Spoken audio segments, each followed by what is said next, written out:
নমস্কার বন্ধুরা, আমার চ্যানেলে তোমাদের সকলকে স্বাগত জানাই। নিরামিষের দিনের জন্য একটা পনিরের রেসিপি আজ আমি তোমাদের সঙ্গে শেয়ার করব। নিরামিষভাবে কিভাবে পনিরটা আমি রান্না করব তার জন্য সব কিছু আমি গুছিয়ে নিয়েছি। রান্না করতে করতে আমি তোমাদের বলে দেব। এইভাবে পনির রান্না করলে খুবই সুস্বাদু হয়। তোমরা বাড়িতে বানিয়ে দেখো, খুবই ভালো লাগবে। পনির টুকরো করে কেটে নিয়েছি। আলুটা সম্পূর্ণ অপশনাল, তোমরা পছন্দ না করলে নাও দিতে পারো। আলুগুলোকে আমি টুকরো করে কেটে নিয়েছি। প্যান গরম করে নিয়েছি, তাতে অল্প সাদা তেল দিয়ে দিয়েছি। 1 চামচ হলুদ দিয়ে হলুদটা তেলের মধ্যে করে পুরো প্যানের গায়ে ভালো মতো মাখিয়ে দিলাম। টুকরো করে কেটে রাখা পনিরগুলো এবার প্যানের মধ্যে দিয়ে দিলাম। লো টু মিডিয়াম ফ্লেমে পনিরগুলোকে হালকা করে ভেজে নেব। পনির খুব বেশি ভাজলে পনিরগুলো শক্ত হয়ে যায়, একটু রাবারের মতো খেতে লাগে, তাই হালকা করে ভেজে নেব। মশলাটা তৈরি করে নিচ্ছি। 2 চামচ পোস্ত নিয়েছি, বড় চামচের 3 চামচ শুকনো নারকেল গুঁড়ো নিয়েছি। তোমরা এখানে কাঁচা নারকেলও নিতে পারো, আর পনির অনুযায়ী আমি নারকেলটা নিয়েছি। কয়েকটা কাজু বাদাম নিয়েছি, 1 চামচ ধনের গুঁড়ো, 1 চামচ জিরের গুঁড়ো, কয়েকটা শুকনো লঙ্কা আর কয়েকটা গোলমরিচ। ঝালটা তোমরা তোমাদের আন্দাজ মতো নেবে। এই সব মশলাগুলো আমি মিক্সিং জারে নিয়ে নিচ্ছি। সব শুকনো মশলাগুলো মিক্সিং জারে নিয়ে আরেকবার ভালো করে গ্রাইন্ড করে নিয়েছি। যদিও ধনে আর জিরেটা গুঁড়োই ছিল, তবু আমি এর সঙ্গে আরেকবার দিয়ে দিয়েছি। এবার 2 বড় সাইজের টমেটো টুকরো করে কাটা দিয়ে দিলাম, আর 1 চামচ আদা বাটা দিয়ে দিলাম। এই সব মশলাগুলোর সঙ্গে অল্প সামান্য জল দিয়ে একটা ফাইন পেস্ট তৈরি করে নেব। গোটা মশলাগুলো একবার ভালো করে আগে শুকনো গুঁড়ো না করে নিলে পরে জল দিলে ভালো মতো পেস্ট হতে চায় না, তাই আগে শুকনো গুঁড়ো করে নিয়েছি, তারপর জল দিয়ে পেস্ট করব।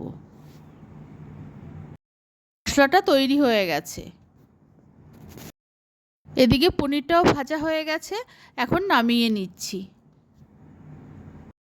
কড়াই বসিয়ে দিয়েছি। কড়াইতে অল্প সাদা তেল গরম করে নিয়েছি।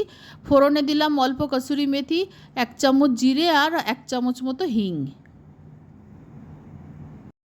ফোড়নটা ভাজা হয়ে গেছে। এবার কেটে টুকরো করে রাখা আলুগুলো কড়াইতে দিয়ে দিলাম। আলুগুলো হালকা করে ভেজে নেব, আর আলুটা সম্পূর্ণ অপশনাল, আগেই বলেছি। আলুটা খুব হালকা করে ভেজে নিচ্ছি, আর আলু ভাজার সময় নুন বা হলুদ কিছুই ব্যবহার করিনি। তোমরা চাইলে নুন হলুদ দিয়েও আলুটা ভাজতে পারো।